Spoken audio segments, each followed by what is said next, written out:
अपने ऑफिस के स्टाफ के साथ पार्टी करने के बाद जब अपने घर आता है तो वो देखता है कि उसके घर में एक अनजान लड़की है जो कहती है कि मेरा घर है। इस बात से किरिल परेशान हो जाता है और पुलिस को बुलाता है। पुलिस जब आती है तो लड़की बताती है कि मेरा नाम रेनेटा है और ये घर मेरा है। वो पुलिस को घर के पेपर्स भी दिखाती है, जिसके बाद वहाँ से किरिल को निकाल दिया जाता है। किरिल ने जो घर के बिल्स जमा किए होते हैं वो लेकर वो सरकारी दफ्तर भी जाता है, लेकिन इसका कोई फायदा नहीं होता। वो ये साबित नहीं कर पाता कि वो घर जहाँ पर अब रेनेटा रह रही है वो उसका है। किरिल इसके बाद अपने ऑफिस जाता है जहाँ पर उसका स्टाफ जिनके साथ वो पार्टी कर रहा था उनमें से कोई भी उसे नहीं पहचानता। किरिल को कुछ समझ नहीं आता कि उसके साथ क्या हो रहा है, इसीलिए वो अपने पिता के पास जाता है। पर हैरानी की बात ये होती है कि उसके पिता भी उसे नहीं पहचानते। इसीलिए एक बार फिर से वो अपने घर जाता है और रेनेटा से कहता है कि तुम मेरे घर पर कब्जा क्यों करना चाहती हो। रेनेटा कहती है कि ये घर मेरा है। किरिल उसे चाकू की नोक पर सच कहने को कहता है, लेकिन वो अपने आप को ही मार देती है। और तभी यहाँ पर पुलिस आती है जो किरिल को पकड़ लेती है, लेकिन अगले पल उसे छोड़ दिया जाता है। जिसके बाद उसके मोबाइल पर एक लोकेशन आती है और ये वही पल होता है जहाँ से कहानी शुरू हुई थी। किरिल अब उस लोकेशन पर जाता है जो कि एक पुराना खंडरनुमा लाइट हाउस है। वहाँ पर कोई भी नहीं होता, इसीलिए रात को वहीं पर सो जाता है। और अगली सुबह जब वो उठता है तो वो जगह पूरी तरह से बदल चुकी होती है, नई हो गई होती है। और तभी वहाँ पर रेनेटा आती है जिसकी एक रात पहले मृत्यु हो गई थी। रेनेटा पूरी तरह से ठीक है। किरिल उसे देखकर हैरान होता है। रेनेटा कहती है कि तुम्हें हैरान होने की जरूरत नहीं है, ये एक दूसरी दुनिया यानी कि पैरेलल वर्ल्ड है जिसका नाम किम जिम है। ये नाम सुनकर वो हैरान हो जाता है क्योंकि किरिल ने जिस गेम को बनाया था उसका नाम भी किम जिम था। रेनेटा किरिल को बताती है कि इस दुनिया में कई सारे पैरेलल वर्ल्ड यूनिवर्स हैं जिनके बारे में बहुत सारे लोगों को पता है। और जब तुमने अपनी गेम किम जिम को बनाया तो गलती से तुमने पैरेलल वर्ल्ड का दरवाजा खोल दिया, जिसके बाद मैं तुम्हारे घर गई, मैंने सारी आइडेंटिटी अपने नाम पर बनवा ली और तुम्हें जितने भी लोग इस दुनिया में जानते थे उन सबकी यादों से मैंने तुम्हें मिटा दिया। पैरेलल वर्ल्ड के बारे में बहुत सारे लोग जानते हैं जो एक वर्ल्ड से दूसरे वर्ल्ड में हमेशा ट्रैवल करते हैं। और इस वक्त इस लाइट हाउस में तुम हो, यही एक वर्ल्ड से दूसरे वर्ल्ड में ट्रैवल करने का रास्ता है। और जो भी यहाँ से पैरेलल वर्ल्ड में जाएगा तुम्हें उसकी इन्वेस्टिगेशन करनी है। दरअसल यहाँ पर किरिल को एक नया काम मिला है जिसमें उसे उन लोगों की इन्वेस्टिगेशन करनी है जो पैरेलल वर्ल्ड में ट्रैवल करते हैं। रेनेटा उसे बताती है कि यहाँ पर कई सारे पैरेलल वर्ल्ड के दरवाजे हैं, लेकिन अब तक एक ही खुला है जो तुमने खोला है। पैरेलल वर्ल्ड उस वर्ल्ड को कहा जाता है जो हूबहू हमारी अर्थ की तरह, हमारी दुनिया की तरह एक दूसरी दुनिया होती है। वहाँ पर वो हर एक चीज होती है जो हमारी दुनिया में है। जिस तरह से हम अपने आप को मिरर में देखते हैं और हमारी परछाई हमें नजर आती है, उसी तरह हमारे वर्ल्ड का एक पैरेलल वर्ल्ड भी है, लेकिन वो परछाई नहीं, वो हमारी दुनिया की तरह असली दुनिया है। और उसी दुनिया का दरवाजा किरिल की गेम की वजह से खुल चुका है। किरिल रेनेटा से पूछता है कि तुम्हें सब कुछ कैसे पता। वो बताती है कि हम इंसान नहीं है, हमारी एक सीक्रेट सोसाइटी है और मैं उस सोसाइटी के लिए काम करती हूँ। मेरे ऊपर मेरे सीनियर्स भी हैं जिनके ऑर्डर्स मुझे मानने पड़ते हैं। और इसके बाद वो उसी कमरे में उसे एक अलमीरा दिखाती है जो पूरी तरह से खाली होती है। वो किरिल से कहती है कि तुम इस अलमीरा से कुछ भी मांग सकते हो। हालांकि किरिल अपनी दुनिया में अपने लोगों के बीच में वापस जाना चाहता है, लेकिन उसे बताया जाता है कि अब इस दुनिया में तुम्हें कोई नहीं पहचानता। और इसके बाद वो वहाँ से चली जाती है। किरिल अलमीरा से विश करता है कि उसका बेस्ट फ्रेंड वहाँ पर आ जाए और अगले पल उसका बेस्ट फ्रेंड वहाँ पर आ जाता है। पर हैरानी की बात ये होती है कि उसका बेस्ट फ्रेंड अब भी उसे पहचानता है, जिसके साथ किरिल एंजॉय करता है। तभी यहाँ पर उसकी गर्लफ्रेंड भी आ जाती है जिसका नाम एना है। एना ने अपना नया बॉयफ्रेंड बना लिया। दरअसल एना उसे पहचानती नहीं क्योंकि उसकी यादों से उसे मिटा दिया गया है। दरअसल एना का जो नया बॉयफ्रेंड है वो इस सोसाइटी का पहले से हिस्सा था और उसी ने एना को इस सोसाइटी से इंट्रोड्यूस करवाया होता है। और अब किरिल इनकी इन्वेस्टिगेशन करता है और इन्हें उस पैरेलल वर्ल्ड में जाने की इजाजत दे देता है, लेकिन वो अपने बेस्ट फ्रेंड के साथ उनका पीछा करता है। और जब वो एक रेस्टोरेंट में जाता है तभी एक रोबोट किरिल के ऊपर हमला करता है, पर अचानक से उसके अंदर सुपर हीरो वाली पावर्स आ जाती है जिससे वो उस रोबोट को हरा देता है। इसके बाद इन्हें एक लड़की मिलती है जो जख्मी होती है, पर जब भी उसे पानी पिलाते हैं तो उसके जख्म अपने आप ही ठीक हो जाते हैं। किरिल भी पानी पीता है और उसके जख्म भी ठीक हो जाते हैं। अब ये जो लड़की होती है इसका नाम रोज है। वो बताती है कि वो भी किरिल की तरह एक एजेंट है। वो 27 साल की उम्र में इस दुनिया में आई थी, जिसके बाद उसकी उम्र कभी नहीं बढ़ी, यानी कि वो हमेशा के लिए अमर है।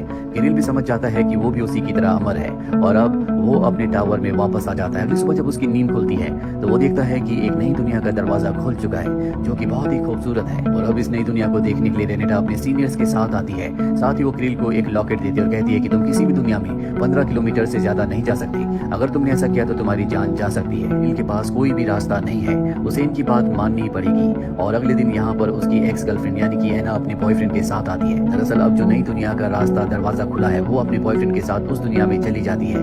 किरिल को उसकी बहुत याद आती है। वो एक बार फिर से अपनी गर्लफ्रेंड एना को अपनी जिंदगी में शामिल करना चाहता है, इसीलिए एना का जो नया बॉयफ्रेंड है वो उससे पूछता है कि तुम एना के साथ कब से और क्यों हो। उसे मजबूरी में सब कुछ बताना पड़ता है कि सोसाइटी के मेंबर्स ने मुझे एना के साथ रहने के लिए कहा है, यानी कि उसके दिल में एना के लिए कोई भी प्यार नहीं है। और ये सुनने के बाद किरिल को अच्छा लगता है। अगले दिन किरिल एना के पास जाता है और उसे सब कुछ बताता है कि किस तरह से उसकी यादों से उसे मिटा दिया गया है, लेकिन उसे उसकी कोई भी बात याद नहीं आती। पर कहीं ना कहीं वो उसकी तरफ अट्रैक्ट हो रही होती है। किरिल उसे डेट पर चलने के लिए कहता है और वो उसके साथ डेट पर जाने के लिए मान जाती है, जिसके बाद ये दोनों के दोनों उसी नई दुनिया में जाते हैं जिसका अभी अभी दरवाजा खुला है।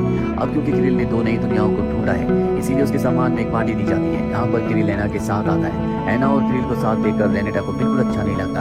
वो अकेले में क्रिल से कहती है कि तुम्हें पुरानी दुनिया के लोगों को भूलना होगा। दरअसल कहीं ना कहीं वो खुद भी क्रिल को पसंद करने लगी है। वहीं एना को दिखाया जाता है जो देखती है कि क्रिल का ध्यान उस पर नहीं है, इसलिए नाराज होकर वो पार्टी छोड़कर चली जाती है और इसी मौके का फायदा उठाकर रेनेटा उसे किडनैप करके एक दूसरी दुनिया में भेज देती है।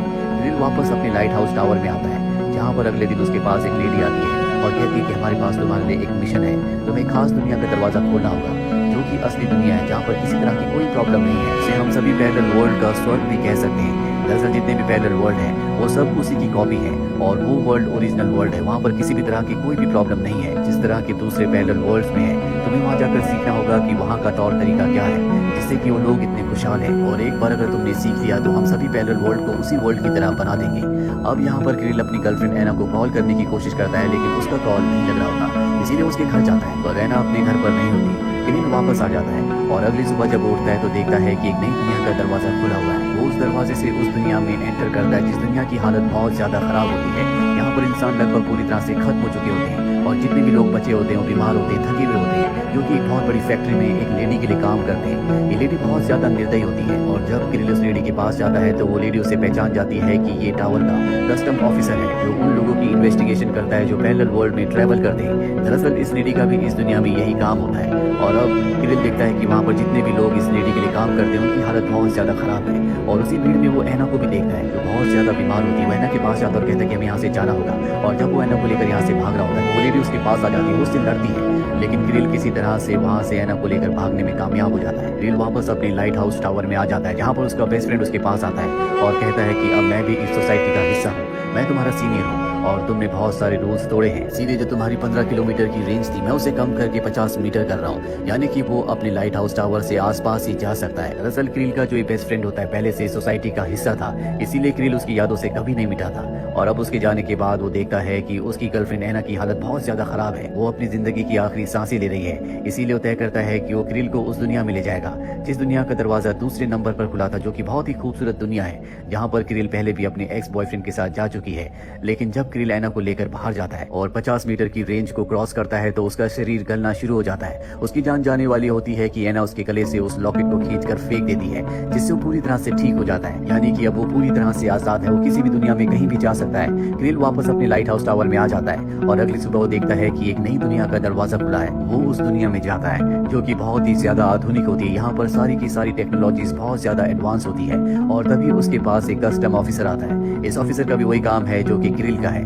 ये ऑफिसर बताता है कि ये ओरिजिनल वर्ल्ड है, यानी कि वही वर्ल्ड है जिसका मिशन क्रिल को दिया गया था। वो कस्टम ऑफिसर उसे बताता है कि हमने सारे पैरेलल वर्ल्ड्स को बनाया है। यहाँ पर जो साल चल रहा है वो 1940 का है, यानी कि जिस दुनिया से क्रिल आया है वहाँ की दुनिया यहाँ से आगे चल रही है, लेकिन उनकी टेक्नोलॉजी इतनी एडवांस नहीं होती। कस्टम ऑफिसर क्रिल को बताता है कि हमने जानबूझकर जितने भी वर्ल्ड बनाए उन्हें अपनी दुनिया से 10, 15, 20 साल आगे रखा, ताकि भविष्य में क्या होने वाला है हमें पहले पता चल जाए और उसके लिए हम तैयार हैं। इसीलिए हमारी दुनिया में किसी भी तरह की परेशानी, महामारी या किसी भी तरह का युद्ध नहीं होता, क्योंकि आगे क्या होने वाला है हमें पहले से सब कुछ पता रहता है। साथ ही हमारे पैरेलल वर्ल्ड में जो भी खोज होती है उसका डेटा पहले से हमें मिल जाता है, जिस वजह से हम अपनी टेक्नोलॉजी को, अपनी साइंस को बहुत एडवांस कर चुके हैं। दरअसल हमारी दुनिया ही हमारे लिए मायने रखती है, बाकी दुनिया हमारे लिए कोई भी मायने नहीं रखती। हमने दुनियाओं को इसलिए बनाया था ताकि हम अपनी दुनिया को बेहतर बना सकें, जिसमें हम कामयाब हो गए। क्रिल को ये सुनकर बहुत दुख होता है कि जिस दुनिया का वो हिस्सा है दरअसल वो इसी दुनिया की एक कॉपी है, इसीलिए वो यहाँ से जाने लगता है। और कस्टम ऑफिसर उससे कहता है कि अब तुम अपनी दुनिया में वापस नहीं जा सकते, क्योंकि तुम्हें सारा सच पता चल चुका है। और तभी वहाँ पर बहुत सारे रोबोट्स आते हैं जो क्रिल के ऊपर हमला करते हैं। क्रिल किसी तरह से उनसे बचता हुआ अपने लाइट हाउस का रास्ता ढूंढ लेता है और दीवार को चीरकर वो अपने लाइट हाउस टावर में पहुंच जाता है, जहाँ पर रेनेटा पहले से होती है। वो क्रिल पर बहुत गुस्सा करती है और कहती है कि तुम्हारी हिम्मत कैसे हुई अपने लॉकेट को निकालने की।